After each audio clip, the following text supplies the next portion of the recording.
Hello and welcome back. This podcast has been going for almost a year now. We're fast approaching episode 52. And it's made possible by our sponsors. Our first sponsor for today is Apparel. is a men's clothing brand that wants to encourage more fellas to do yoga. Yoga is in their DNA and it's reflected in everything they do, from being kinder to the environment by using sustainable and recycled fabrics to their recycled paper packaging and focus on geezers' health. Their fabrics are eco-certified because our planet really can't afford much more irresponsible manufacturing now, can it? If you would like to avail of the Yoga Life podcast discount with go to om.com/hashtag TYLP. That's ohmme.com/hashtag TYLP. You'll be able to select from the full range of eco activewear for men. Using the promo code Kevin when you get to checkout, you get 15% off all your gear. That's Kevin at checkout for 15% off. Next up, we have 108 Asana Yoga Sequencing Cards by Yogaroo, making your sequencing simple, bridging that gap between the studio classes and your home practice. They're beautifully handcrafted cards that you can find out all information, including alignment cues, level guides, anatomy coding, and Sanskrit to English names. Simply go to yogaroo.ie, go to checkout first, and then once you've checked out, go and put in the promo code Kevin for 10% off your deck of cards. So that's Kevin at checkout for 10% off. And last but most definitely not least is Small Changes, eco-friendly plant-based whole food store here in Dublin, Fair City. They don't currently have an online offering, but they're encouraging people to come in if you're in the Drumcondra area, and if it's summertime 2019 and you're in the Glasnevin area because they're opening a new one up, come in, get yourself some grub, leave the plastic behind, bring in your refillable cup. You get 50% off your juice or your smoothie. There's no promo code, no commission for this. I am encouraging more and more people to live sustainably, to try and shop local. So if you're in the Dublin area living here, or if you're coming to visit, check out Small Changes. If you want to read more about them, go to smallchanges.ie. So without further ado, let me introduce my guest today, Joe O'Brien. I met Joe at a speaking event called Find Your Passion here in Dublin. Joe has a master's from the University of Bath in health and medical psychology. Joe was a great speaker. He's someone who specializes in how social media can affect our health, our mental health. I think this is something we'll all need to become aware of because it's not going anywhere. It's only going to become more and more invasive in our lives, technology, social media, and I think we have to understand our relationship with it. So I hope you learn a lot from this. As always, if you do, please share this with your friends on social media, ironically, through your Instagram stories. And here's the music, and then there'll be Joe.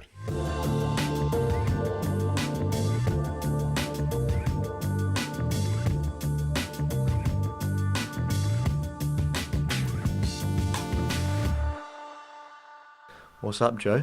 What's up, dude? Can you hear me? Yeah, I can hear you. Are we live? We're live, man. I suppose technically we're not live. This is pre-recorded, but live sounds better. Sweet. We are live. So, Joe, we met last week at a speaking event. You're pretty comfortable talking in front of people. You've done that before? Not particularly. I'm a musician as well. Oh, so right.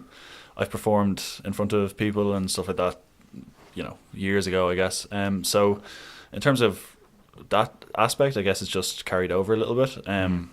Once I'm confident in what I'm speaking about, it's okay too. Whereas when you give presentations in college and you don't know what you're talking about, that's when the nerves kick in. So I don't mind. I'm pretty confident in talking to people, and speaking at the event last week was super cool. Yeah, it was. So for the people that don't know, it was at Find Your Passion, and the format was kind of unusual. It was like a speed dating format. Group speed dating, essentially. Yeah, group speed dating. What I noticed though was that most people didn't know who I was. so I was like, I had to kind of introduce myself. But I think that's really good practice for just getting used to doing like an elevator pitch almost, being able to say, if someone asks you, what do you do? And you can just, concisely, and you can say it. So with that, Joe, what do you do? I had to run through this. I have plenty of practice from this from last week. But my 9 to 5 is actually as part of a mental health team that works in corporate wellness. So we do on-site kind of mental health offerings, things like workshops, seminars. Outside of that, I guess the reason I got involved in the event last week was because I run an Instagram page called Head First. It's at HeadFirst0. Nice plug. Nice. But what that is spreading mental health information that's from a good source, essentially. So what I tend to put out is stuff that's based on good quality research papers, science-based, evidence-based. Because I'm in the industry, I think it's important to spread the message that's coming from, I work a lot with chartered psychologists, psychotherapists, and we want the information that goes out to be really clear. None of this kind of self-proclaimed well-being, specialist stuff that you do see a lot on social media, where people promote, all sorts of different types of remedies and promote X, Y, and Z that has no backing in science. And fair enough if that works for you, like that's okay. But what the ideal situation is that people know what's backed by evidence and what isn't. So that's where my page comes in. I also recently started a podcast. I have 2 podcasts at the moment, but Wow. It's just essentially I want to spread the message that good quality mental health information so people can understand if they're struggling themselves, but also for everybody to understand what other people are going through too. What's you said earlier downstairs when we were having a cup of tea that you really love your job, which is great, but what drives you to do that? What's your own background? Is there something that because you're so prolific on social media, you do these long videos, what's your why do you do it? The reason I got into it in the first place, I was always intrigued. Well, my first passion was rugby. I wanted to be a rugby player initially. Once that kind of depleted, I guess, my second option was to be a psychologist. I was always intrigued with behaviour and how your mind affects your body and stuff like that, because like I said, rugby player, I would go into big games and I would never be able to eat. I would always suffer massively with nerves. I've got sick before so many games, like countless games when I was a teenager. Also used to struggle in school, was like, I used to think I was the worst teenager of all time, the worst kid that parents could have. But all of these things got me thinking about why your mind affects your behaviour and vice versa. And I remember I was referred to like a guidance counsellor essentially back in the day when I was in school, and I was struggling massively. I was failing exams and stuff like that. And what that guidance counsellor told me was you need to try harder. Like, you're to blame. What you're doing is your fault, essentially. Why you're failing is your fault. Which in my opinion it wasn't. Even at that age I knew that this wasn't right. So as my second passion behind rugby, I wanted to make sure that nobody was ever in that position where they felt absolutely helpless. In a position where you're really struggling personally and you don't know where to turn to or who to go to, because you've gone to like a trusted adult who should be somebody who can advise you well, and who just hasn't done that. So that was the reason I kind of started studying psychology in the first place. After that, the reason behind the Instagram page and pursuing it further, a friend of mine actually raised a lot of money in Movember for men's mental health, and I was actually really impressed with how he did it. He raised $3,000 by himself, just like a normal guy, just one of my friends, and I thought that was really, really impressive, because he has no specific, I guess, interest or background in mental health, but just did it because he thought it's a good cause. And I thought to myself, I'm here with an undergraduate in psychology, a master's in health psychology, and I'm always complaining that people misunderstand psychology and mental health, and I'm doing nothing about it. So that person actually kind of inspired me to think about doing something more.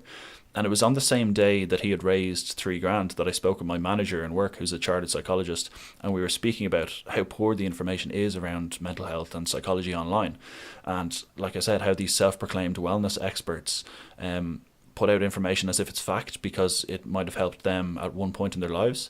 And they then assume that it applies to everybody. And I thought it was more important that we have a broader perspective from somebody who's actually in the area of mental health. So between those two things, on the same day, I still remember the date, it's the 28th of November, I just went home. I just went home when I started this page, and I was like, wait, I'm gonna just do this. I'm gonna just set up this page. I'm gonna put out mental health information, and even that was super scary. I uploaded a video onto my personal Instagram, and I said, this is what I'm doing. It was a minute long. I explained exactly what the page was going to be. I turned off my phone and I went to the gym, and I left my phone at home because I was so nervous about what kind of feedback I was going to get. And then when I came back, I had like 400 or 500 followers with no posts on my new page because people were so intrigued as to what was going to come next. What is evidence-based mental health? And I guess that kind of inspired me then to keep going. People actually cared about it. People care about mental health. People care about bettering themselves. Even if you don't have a mental health issue, people care about promoting their mental health. So that kind of inspired me really to get cracking and create some content, because I had no plan when I put up that first video. Yeah. Well, science-backed is, as you said, that makes sense, as opposed to, it's not going to be one size fits all. In terms of the mental health, the actual term, I think a lot of people would feel uncomfortable talking about their mental health because they may be confused that with mental illness. But what would you say is the difference between those two terms? So I always say that we need to look at mental health as being on a continuum. So that means that everyone is on the same scale, whether they fall into a category of having a mental health disorder, which would be kind of down the bottom end of the scale of severely struggling, or the top end of the scale would be like really positive mental health, and they rarely, if they ever, struggle. But there's nothing stopping you, if you don't take care of yourself, from going from the top of that scale to the bottom of that scale quite quickly. If something significant happens, or you turn to a poor coping mechanism, or whatever it is, you can develop a mental health disorder even if you don't struggle at all with your mental health. So the differentiation between the two is, I guess, you can struggle with your mental health without ever having a mental health disorder. And it's one thing that I touched on in my first podcast was that the absence of illness does not mean health. So just because you don't have a mental health disorder doesn't mean that your mental health is really positive. You still might struggle. You might struggle with day-to-day stress. You might have low mood a lot, but not enough to be categorized with a mental health disorder. So there's kind of a fine line in that you can struggle a lot without quite meeting the criteria for a mental health disorder. But then again, there's nothing stopping you from going from any area on that spectrum of mental health to another. And if you compare that to physical health, I compared it on my podcast to like physical fitness. If you're somebody who is, let's say you're overweight and you really struggle with your weight, and you're getting chronic pain, let's say in relation to struggling with your physical fitness, you would be kind of down the bottom end of the scale. But there's nothing stopping you from getting yourself in good physical shape with a lot of training, and you work your way up through that continuum and onto more positive, a healthier body essentially. You can get to the pinnacle, let's say, of physical fitness. But again, there's nothing stopping you from going from a really positive place in terms of physical fitness back down to where you were if you don't look after your physical fitness. So mental health works similar to that, in that there is a category of mental health illnesses and mental health disorders that would be kind of down the bottom end of the continuum, and there's nothing stopping anybody from going kind of one end to the other, I guess.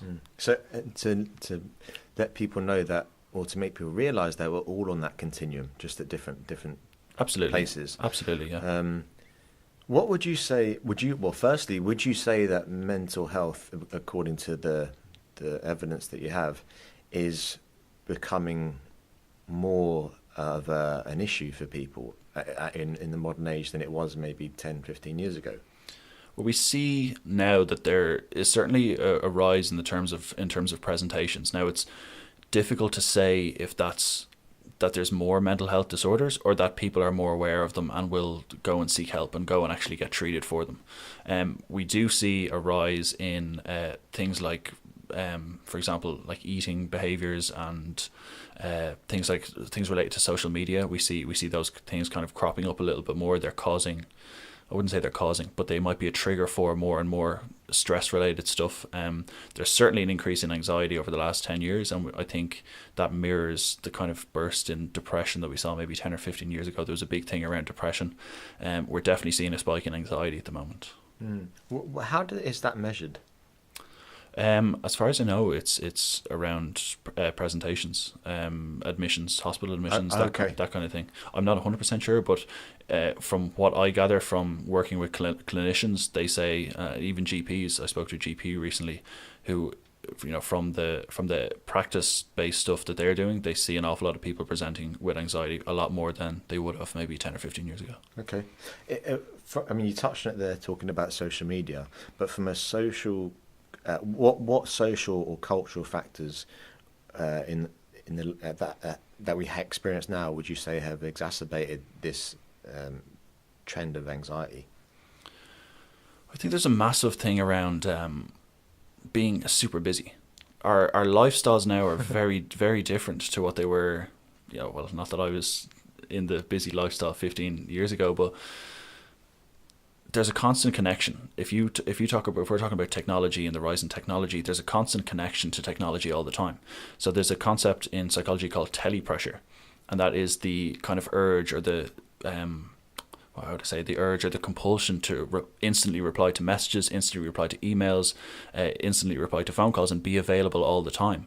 And that creates its own kind of stress or anxiety within people, because work 20 years ago used to end when work ended. If you went home at 5 o'clock, you were done and you could switch off. But now you can almost stay connected at all times. If you get an email at 9 o'clock at night, you can then maybe worry about that from 9 till 11, even though you can't do anything about it until 9 a.m. the next day or whatever it is. So definitely the shift in technology has impacted a little bit.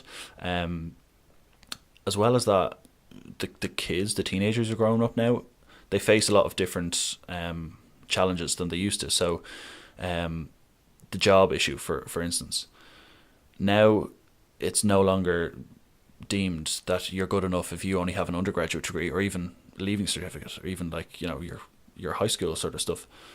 It's no longer good enough just to have that. Now you have to have an undergraduate degree, and even if you don't have if you have an undergraduate degree, sometimes you still need a master's, sometimes you still need a PhD. I find that in my own industry, in psychology and mental health, there's like base level, entry level jobs that you basically can't apply for unless you have a master's, and that's 5 years of education and a lot of money before you get entry level salaries. So I think that's another thing that's bringing up pressure, especially for the kind of younger generation. Yeah, and also maybe people don't realize this, but I know from firsthand that when I did my teacher training, yoga teacher training, we had modules on how to use Instagram, and built into the algorithms are reward systems for being more responsive. So for example, if someone comments on your post, you should comment or reply within 2 hours supposedly, in order for that post to be seen more. Maybe this is common knowledge, but Instagram, they have a department which is obviously owned by Facebook called, I think it's called the captivation department, and essentially it's like how to get people more addicted through algorithms. So they're rewarding you for using the app more. And even if you were to, because I used to work for an AI company, artificial intelligence, and all the engineers there didn't use Google. They use a thing called DuckDuckGo, which is a search engine which doesn't record your searches, and they would never use Gmail.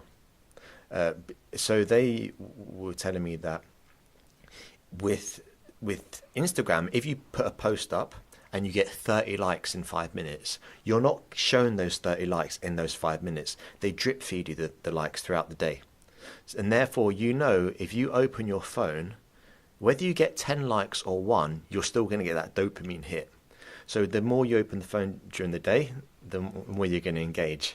Yeah, it's that's not surprising to me at all. Like I think people are a little bit ignorant towards it, or kind of naive in that they don't realize that these phones and these technologies, these apps are designed on purpose. There's a reason that people's phones are basically an extension of their arm at the moment, because it does give you that release. If you talk about, 20 years ago, social acceptance would have been somebody giving you a compliment or you hanging out with your mate.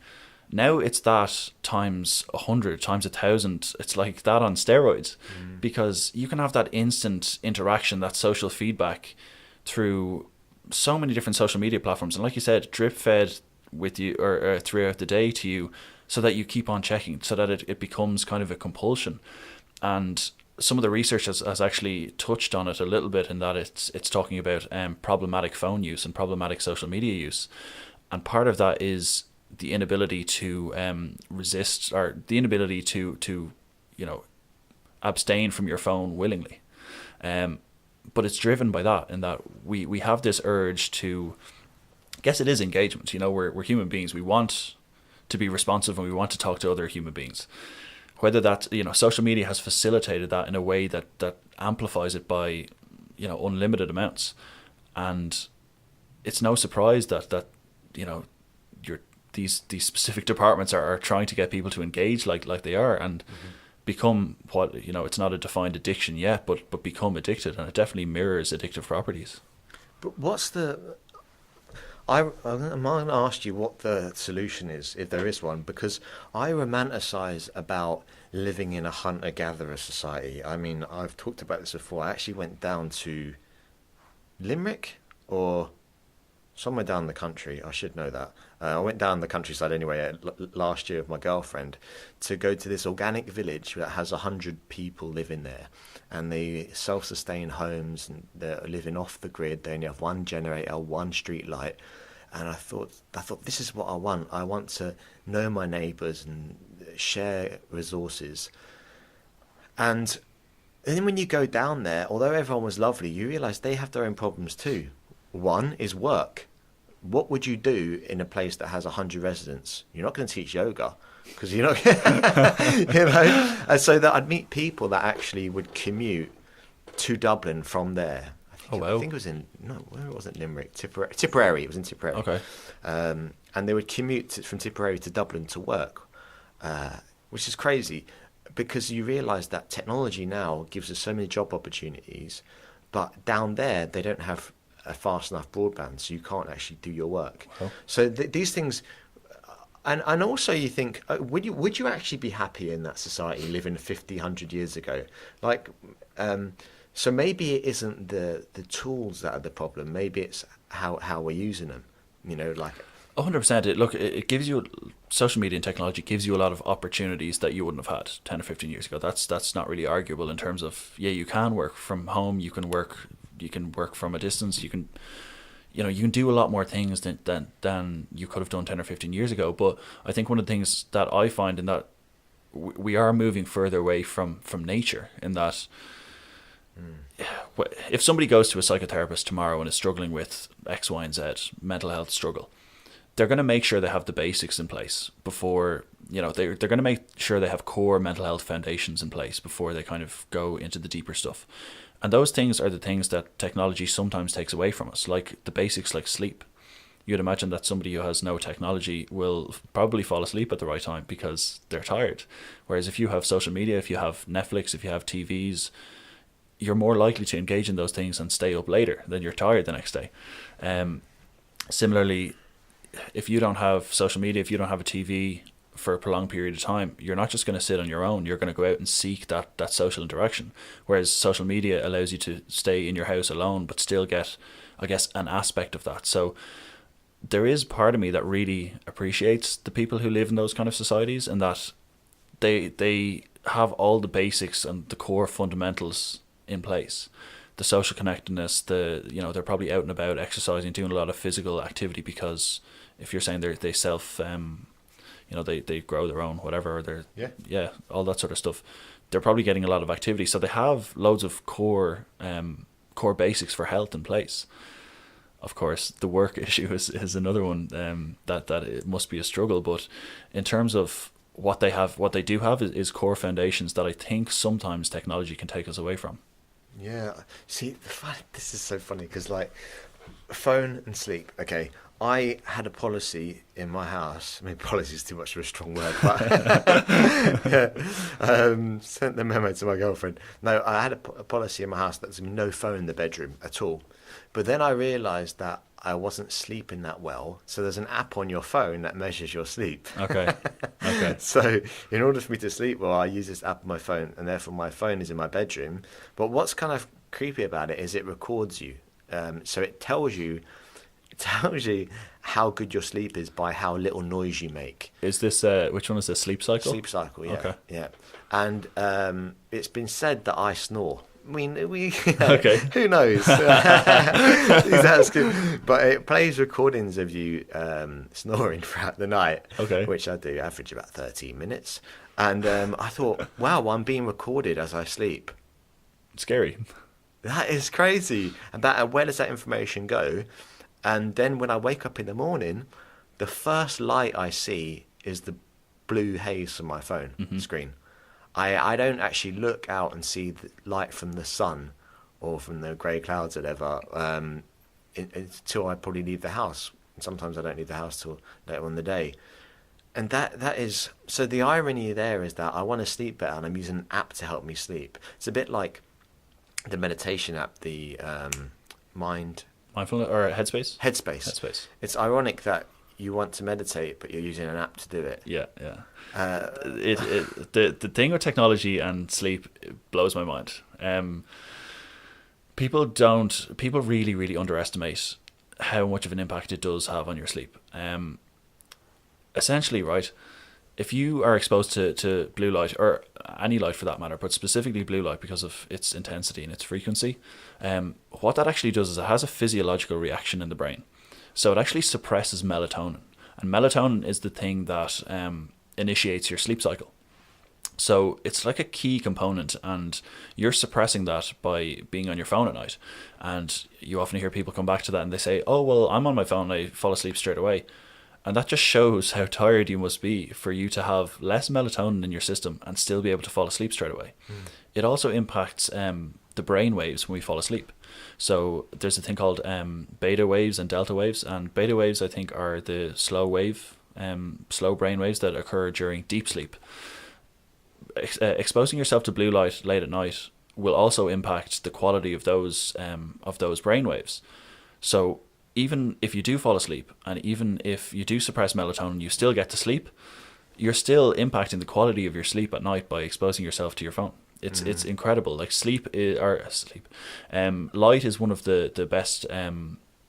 There's a thing called a Zeitgeber, I think it's called, and that is the trigger for our circadian rhythm. And light is like the primary one of those. So by exposing yourself to light, like you said, in the morning, if that's the first light you see, it's probably not a great thing. Like exposing yourself to daylight, which is the most intense light you're going to get in the morning, is like a really, really positive thing you can do. In the winter months, it might be worth getting one of those wake lights. I don't know if you've seen them around. I got them. I got that as well, but I always happen to wake up before it. So. Okay. That's probably good. That probably says a lot about your circadian rhythm or the pattern that you're in. It's probably a good thing. But again, if you're exposing to yourself to light, whether it be blue light or whatever, late at night, it will impact your sleep, regardless of whether you're able to get to sleep or not. So the thing with phones and sleep, really, it blows my mind, because people don't understand that it has a physiological reaction whether you get to sleep or not. Do those glasses work that you put on that filter the light, do you reckon? Yeah, so there's the thing with those is that they filter it to an extent, in that, you can change your phone settings to have that kind of orangey, yellowy feel. But it's not only the type of light, but also the intensity and the distance from your eye. So even if you're wearing the glasses and you have the settings on your phone, if you're still exposing yourself to some form of light, it can still have some impact. Obviously, it's not as great; it's dampened. They're not 100% perfect, but they do, I guess, improve things. You see, I'm 37, and I first discovered the internet when I was, because we're on the topic of social media and mental health. I first discovered the internet really when I was 18. Remember, someone gave me their email address, and I thought, email? I was like, it's actually, it's a long story, but it's was my first love, if you could say. And Okay. she lived up in Leeds, and had a bit of a holiday romance, and then she was like, we'd write love letters to each other. But I remember when she was giving me, I had a mobile I wanted to show off because mobiles had just come out really around then. So I was like, oh, I got a mobile phone number. And then she goes, here's my email. I was like, email? That's never going to take off. you nerds, Who has email? And anyway, but so I know what it was like before Facebook, before mobile phones even. But I do actually, speaking on that, I do remember getting a text on my mobile and feeling like I had physically something in my hand that I needed to give back. It was really weird. It was like I feel like I have something on me. This little envelope I can see on my Ericsson, whatever phone it was, and so I know what it was like before then. But my question is, for people that listen to this who have kids, what is the kind of I don't know, the effect, would you say, on like people in secondary school or that have grown up with this compared to someone of my generation? Yeah, look, it can have so many different impacts. One with mental health, like I just talked about, is sleep. The impact it has on sleep, like sleep is one of the primary predictors of all mental health issues. So we're seeing a spike in anxiety, like I said, but also in that age group, that kind of teenage years stuff. And I don't think it's a coincidence. Now, the reason is that there's no data really to back this up, is that because social media is so new, there's nothing comprehensive that's been done in the last, let's say 10 years. Because if you think about the recession, was what, 2008, nobody was funding these psychology studies up until kind of that turned around. No one was saying, right, this is super important, because there was other things to think about. So there's no concrete data there to say, this is really impacting the teenagers now. But number one thing, like I said, sleep is a primary predictor of almost so many mental health issues. But as well as that, the social media stuff.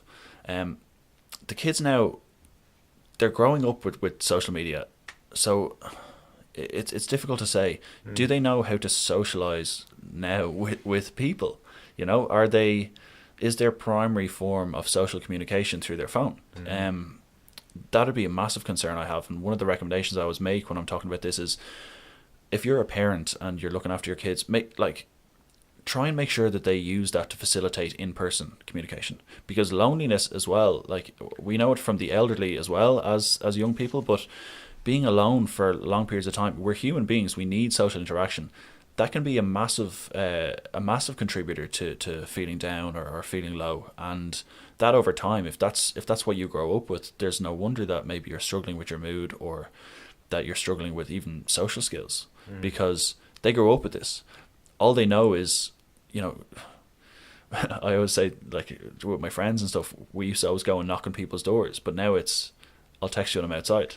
And there's no, when's the last time somebody turned up to someone's house and knocked on their door to see if they were in? It doesn't happen anymore, because it's almost the go-to. Technology is like the go-to. Social media is the go-to. So I'd say if you're a parent, try and guide your children into still having that social interaction, because it is super important. We know that from the limited evidence that there is, that social media can be quite isolating, and it can exacerbate symptoms of anxiety or symptoms of depression, and it is associated with those things and higher stress levels and things like that. So if you're to go by the limited evidence that we have now, it definitely is a contributor. One of my posts recently was on social media detoxes, and they found that the type of user actually mattered as to how much of an impact it had on their mental health, on their stress levels. So they said that passive users, which were people who would log on just as frequently as anybody else, but didn't interact with people, so didn't send messages or didn't comment or didn't share things, those people were more likely to be affected by using social media, and they actually had a bigger increase in significance in terms of the improvement that they had in their mental health when they gave it up.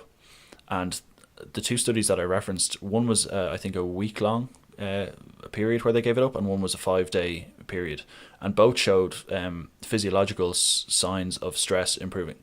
Wow! Just in that short period, yeah, it really hit me, because these aren't just people saying, "Oh, I feel better because I came off social media."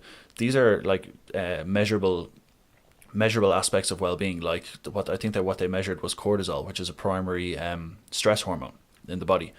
So what they did was they measured cortisol before, during, and after, or it might have just been before and after. From saliva, is it? Yeah. And what that showed is that their cortisol levels decreased, but the type of user matters. So heavier users experience more mood-related stuff in regards to social media. So the heavier user you are, but also the type of user you are. So you could be a passive user and be scrolling and never ever engage with anybody. And I would imagine that is quite isolating, because you're seeing everybody else have fun. You're comparing yourself to other people's lives, but you're not interacting with anybody. And theoretically, you can see why that might be a huge issue. And would you say for kids growing up, there's a difference between how social media affects the mental health of boys versus girls? It's really difficult to say. Like I said, there's no concrete evidence. There is a debate around eating disorders and eating behaviours and teenage girls and young girls, and it's very difficult to say for sure. But I said recently on my podcast that I did yesterday that I don't think it's a primary cause. I would never say that social media is the sole cause. Like, there's obviously so many different contributors to mental health issues, and for somebody to say that social media is the single cause of any mental health struggle is probably a bit far.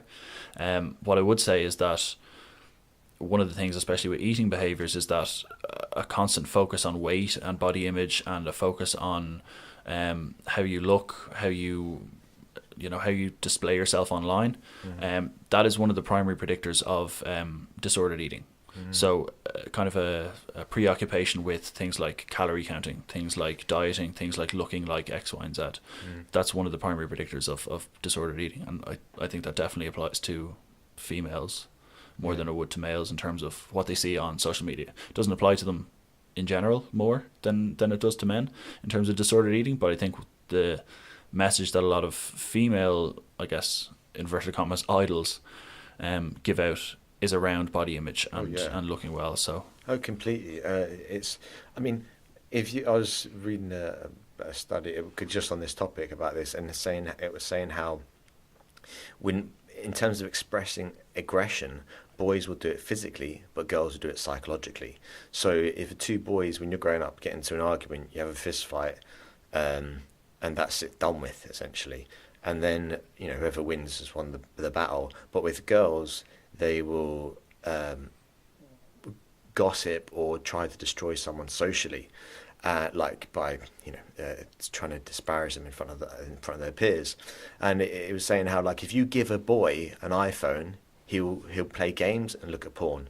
You give a girl an iPhone, and she will try to they'll want to get entangled in conversation. So on what's it called, Snapchat, I don't use it, but they have a thing called it's a system put in, like a conversation stream, where you have to reply to every 24 hours, and if you don't, it will say, like, you've spoken for 120 days on the trot without, like, losing a day. Oh, that's the streaks. Yeah, that's it. And then, but that itself is a psychological technique to keep people engaged. Yeah. Make sure you're using this, or you'll lose your streak. So that alone is obviously a mechanism that's been put in to keep people engaged. Yeah, but I think it's so. I'm talking about girls there, and how this study was saying that girls are greatly they have has more damaging effects to girls' mental health than it does boys generally. But I think a topic that doesn't get discussed is pornography with boys, and like how, when I was growing up, I remember we were like me and my mate, we were probably 15. We were standing outside the Centra, and I said, this is kind of an inappropriate conversation, but this is the truth, though. This is 100%, this is what it's like growing up when I was a teenager, and we went into, like, who's going to buy the porno mag. So we were debating who's going to go in, and then when we did, it was like a big deal, and it was like, oh my god, I can't believe this. But now with boys growing up, it's something that's on their phone constantly, and they can look whenever they want, and that can't be good for your mental health. I mean, Russell Brand has talked about this before, and Jay Shetty, how boys are struggling with this. But what is the solution? I mean, if you had kids, what would be your strategy? I think for lads in general, for guys growing up, we know that these impulsive behaviours, these things that have a huge reward in the brain, and it's natural, right? At that age, it's natural to have the drive to whatever, mate, or look towards, you've massive hormone release at that age, hormone spike. Yeah. It's natural to kind of seek that out, but what technology has allowed us to do, similar to that with social media and kind of social amplification, this has amplified that again by an unlimited kind of amount. And it certainly isn't healthy, in that if you engage in that all the time, you're going to rewire your brain. When you have these dopamine releases, you literally wire your brain into a habit. And we see it with phones, people constantly checking whether they have notifications or not. That's a habit. Similar to that with pornography, that will be ingrained more and more. The more you access it, the more you use it. And we see an awful lot that one of the predictors of how often people will use that is if they're lonely, if they're alone. If you have, if you're socializing every night of the week in person with different people, it's less likely that you're going to engage in these things that will be problematic. So if you're saying what's the solution, I don't know if that's a solution per se, but if you're a parent and you're looking at your kids and they think that socializing is them being on their phones for the night, Monday to Saturday, I would say absolutely promote that in-person engagement, because it's such a huge predictor of mental health, is being connected with people. And even going back to the girls and the boys example, if you're releasing your tension through pornography, it's going to develop an unhealthy relationship. Similar to the girls, if they're internalizing their issues, or externalizing them through social media, it can definitely be more problematic to hold on to that than, for example, the boys who have a fight. Because I guess it's not really a solution per se, but it would reduce the risk of somebody developing an unhealthy relationship with pornography if they're going to not rely on that, but socialize and then externalize their issues with their friends, with their social circle. But we all want to be loved and give love and receive love. And if you are thinking that pornography is like real life, no woman is going to like that, and it's you're not going to be able to actually develop healthy relationships. 100%. And as you said, that's what life is about. It's relationships. And I think that's something. It's just the thing is in Ireland, particularly in Ireland, but maybe in England as well, we even saying the word pornography is something that people feel uncomfortable doing. But now, as a 37-year-old man, I mean, like, I'm pretty relaxed and kind of. But when you're a teenage boy, like, they're the horniest people you can meet. It's frightening. 100%. It's frightening, and this is like put. The fact you have it on your phone is fuel on the fire. But it has been shown to impact in-person relationships, in that you start viewing people differently. You start viewing women differently. If you are a problematic pornography user, that can certainly impact your in-person relationships. What have you seen any countries that like I'm thinking about when I was in Japan, and how Japan now have. I mean, they're on the technological cusp, as is Korea. I lived in Korea for a couple of years. They have more Wi-Fi connections, or the highest or the fastest Wi-Fi in the world. That's what they're very proud of that, which is cool. But their relationships are so unusual, because they will do things like, you go into this hotel, for example, when it's not a brothel, but you would pay for £5 for like to look in someone's eyes. You just lie next to them, look in their eyes.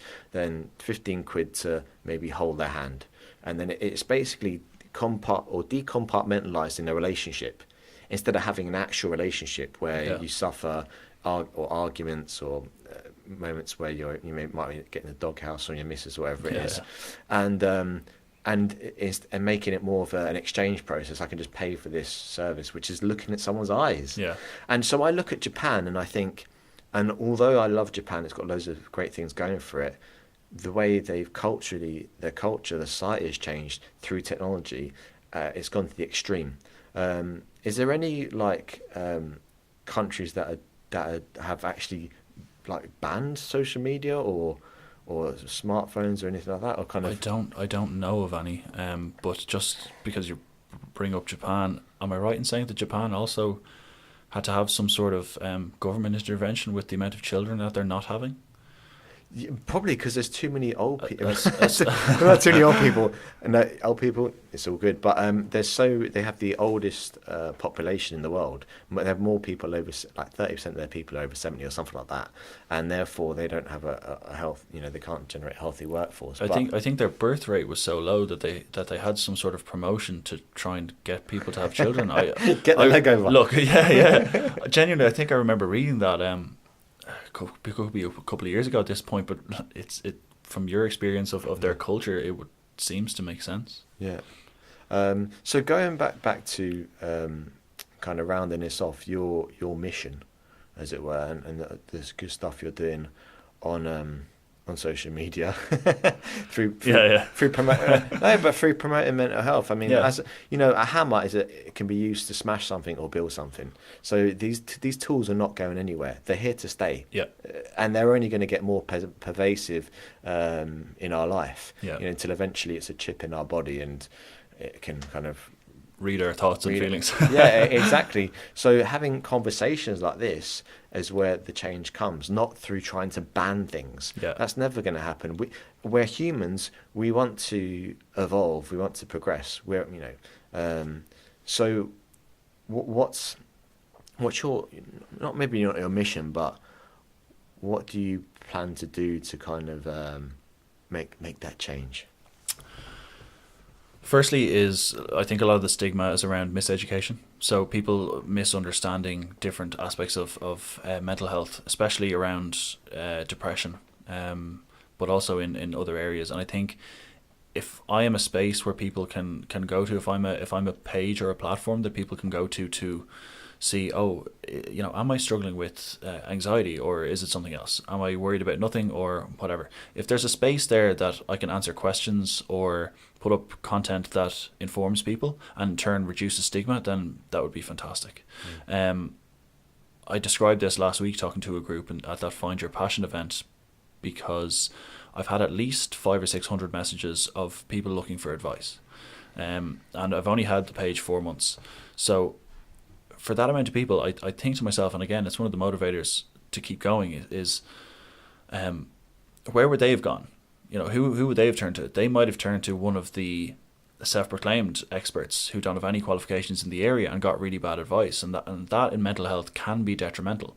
So I guess my goal is to have a space where people can come, where they know that the information is of reasonably good quality and hopefully backed by evidence or backed by science, and if they're struggling, to understand themselves better and to be able to identify when they need further support. Because I'm not a therapist, I'm not a chartered psychologist, I don't take on clients.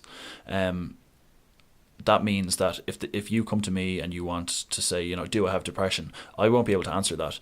But what I hope to do is be able to create a space where at least I can point them in the right direction and get them started on the right path. Whereas I feel like a lot of people are, like if we're talking about our generation, like my generation and the younger generation, and not knowing where to turn, they turn to social media and they turn to technology. So if I'm one person on social media who they can turn to get advice, if they're too worried to go to a GP or they're too worried to go to see a mental health professional, then I think it's certainly a positive. So I guess growing my my following, I guess, would be where I want to go with it, because the more people who know, the better. Yeah, the thing is, Joe, like, you're more accessible, you're a young guy, you're on a platform or a place where people can find you easily. If someone had an experience like you had when you were younger, going to see an elder who you think is a point of authority, but they speak to you like a child, not like a human being, it's going to put you off confiding in someone again. Whereas they see you and they can DM you DM them back. So with that, Joe, people, where would they find you? Seamless. Well, my Instagram is @headfirst with a 0 at the end. I always get asked why the 0's at the end. It's because headfirst wasn't available. And the guy is not intent on giving it up. So it's headfirst0 on Instagram. My name's Joe O'Brien, if you want to search that too. I also have a podcast which is on Spotify as of last week or the week before, and that's called Head First Podcast, and it's by me. Nice. So you can search that. It's on Spotify and it's on Podbean at the moment. Great. Thank you, Joe. No problem at all. Thanks for having me. Yeah, man. Thanks so much for listening. This podcast is supported by our sponsors, Apparel, men's clothing company for fellas that want to move on or off the mat. Yoga is in the DNA and it's reflected in everything they do, from being kinder to the environment by using sustainable recycled fabrics to their recycled paper packaging and focus on fellas' health. Their fabrics are eco-certified because our planet needs to be looked after, peeps. Go to om.com/#TYLP. Check out their full range of eco activewear for men. Use the promo code Kevin at checkout for 15% off. That's Kevin at checkout, 15% off. Get yourself some garms, look after the planet, look good while you do it. Last but most definitely not least, small changes. Whole food store based here in Dublin, Ireland. They are opening up their second branch, and there's no commission, there's no online offering at the moment, but go down there, have an interaction with someone, speak to them, buy your groceries, reduce your waste, look after yourself, look after the environment. Look after your body. It's the only place you have to live, but you also have the world to live in. So yeah, let's look after that too. Thanks so much for listening. Hope you have a powerful week. Please share with your friends on Instagram stories if you enjoy this. Give us an old shout out. And if you're free May 25th, come to my handstand workshop, man, woman, whatever gender you are. It's all information is on kevinboyleyoga.ie. Check it out, have a browse, get in touch, be good, take care.